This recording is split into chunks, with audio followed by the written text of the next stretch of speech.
آپ دیکھ رہے ہیں مسائل کا حل چینل۔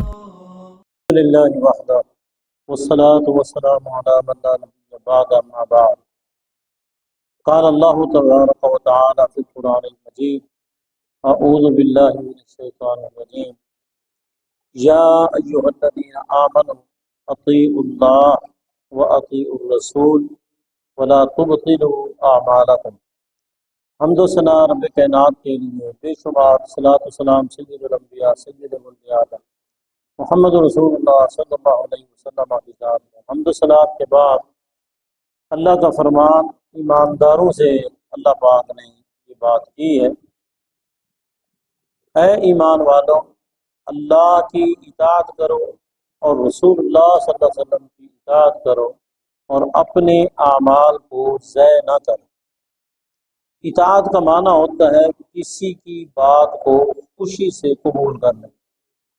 اللہ کی اطاعت کا مطلب یہ ہے کہ اللہ کی بات کو خوشی سے قبول کرنا۔ رسول اللہ صلی اللہ علیہ وسلم کی اطاعت کا مطلب یہ ہے کہ رسول اللہ صلی اللہ علیہ وسلم کی بات کو خوشی سے قبول کرنا۔ اور یاد رکھو اللہ کی اطاعت اور رسول اللہ صلی اللہ علیہ وسلم کی اطاعت ان دونوں میں فرق نہیں ہے۔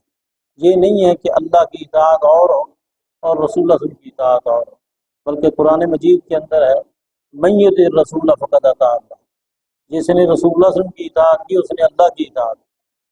محترم ساتھی، نماز جہاں بھی ہوتی ہے جس مسجد میں پہلے اذان ہوتی ہے پھر اس کے بعد تکبیر ہوتی ہے۔ ایسا نہیں ہے کہ پہلے تکبیر ہو اور پھر اذان، بلکہ پہلے اذان پھر تکبیر۔ اذان کے الفاظ یہ انسانوں کے اپنے بنائے ہوئے نہیں، بلکہ یہ رسول اللہ صلی اللہ علیہ وسلم نے بتلائے ہیں، سمجھائے ہیں، سکھلائے ہیں اور صحابہ کرام کو پہنچائے ہیں۔ اور پھر اس کے بعد جو تکبیر ہے وہ بھی الفاظ رسول اللہ۔ بارش ہو رہی ہے، مختصر سے یاد رکھیں، آپ مساجد میں دیکھتے ہیں کہ بعض اوقات مسجدوں میں اذان ایک جیسی ہوتی ہے لیکن تکبیر ایک جیسی نہیں، اور بعض مسجدوں میں سرے سے اذان بھی ایک جیسی نہیں۔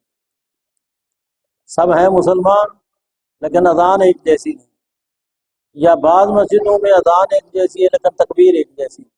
یاد رکھیں ایسا نہیں ہے کہ نبی علیہ الصلوۃ والسلام نے یہ ساری اذانیں سکھلائی ہوں اور یہ ساری تکبیریں سکھلائی۔ اگر ایسی بات ہو تو پھر کوئی پریشانی نہیں، پھر تو سارے کے سارے ہی ٹھیک ہیں، لیکن ایسا نہیں، بلکہ نبی صلی اللہ علیہ وسلم نے جو اذان سکھلائی ہے وہ اذان، اس کے الفاظ کتب حدیث کے۔ دو مؤذن تھے رسول اللہ صلی اللہ علیہ وسلم کے زمانے میں، ایک کا نام تھا بلال رضی اللہ عنہ اور دوسرے کا نام تھا ابو محذورہ رضی اللہ عنہ۔ جو اذان بلالی ہے اس کے الفاظ تھوڑے ہیں اور جو اذان ابی محذورہ ہے اس کے الفاظ زیادہ ہیں۔ جو ابھی بھائی صاحب نے تکبیر کہی ہے یہاں مسجد میں اذان بلالی ہوئی ہے، لیکن جو تکبیر ہے وہ ابو محذورہ والی، حالانکہ اذان ابو محذورہ والی اس وقت ہوگی، تکبیر ابو محذورہ والی اس وقت ہوگی جب ہم دونوں ایک جیسے۔ ہماری مساجد میں اذان بلالی ہوتی ہے اور تکبیر ابو محذورہ والی ہوتی ہے۔ کچھ میرے بھائی ایسے ہیں جو سرے سے اذان ابی محذورہ کو مانتے ہی نہیں، ان کی مساجد میں کبھی بھی ابو محذورہ والی اذان نہیں، جبکہ ان کے مساجد میں تکبیر ابو محذورہ والی۔ تو اس لیے جب ہم اذان بلالی دیں گے تو تکبیر بھی بلالی ہوگی، جب ہم اذان ابو محذورہ والی دیں گے تو تکبیر بھی ابو محذورہ والی۔ ابو محذورہ کی تکبیر یہی ہے جو ابھی بھائی صاحب نے کہی ہے، اس میں اللہ اکبر 2 مرتبہ ہے، اشہد اللہ الہ الا اللہ بھی 2 مرتبہ ہے، اشہد ان محمد رسول اللہ 2 مرتبہ ہے۔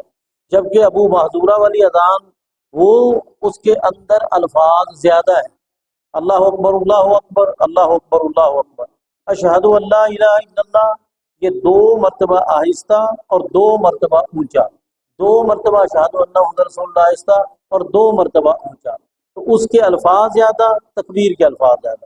ہمیں کوشش کرنی چاہیے کہ جب ہم اذان بلالی دیں تو تکبیر بھی بلالی ہونی چاہیے، ایسا نہ ہو کہ اذان بلالی ہو اور تکبیر ابو محذورہ والی ہو۔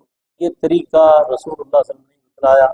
اللہ سے دعا ہے کہ اللہ تعالیٰ ہمیں توفیق دے کہ ہم اپنی اذانیں بھی، ہم اپنی تکبیریں بھی، ہم اپنی عبادت کے طریقے بھی رسول اللہ صلی اللہ علیہ وسلم کے مطابق، جو آپ کا قول ہے، فعل ہے، اس کے مطابق بنائیں۔ آمین۔ وأقول قولی هذا وآخر دعوایا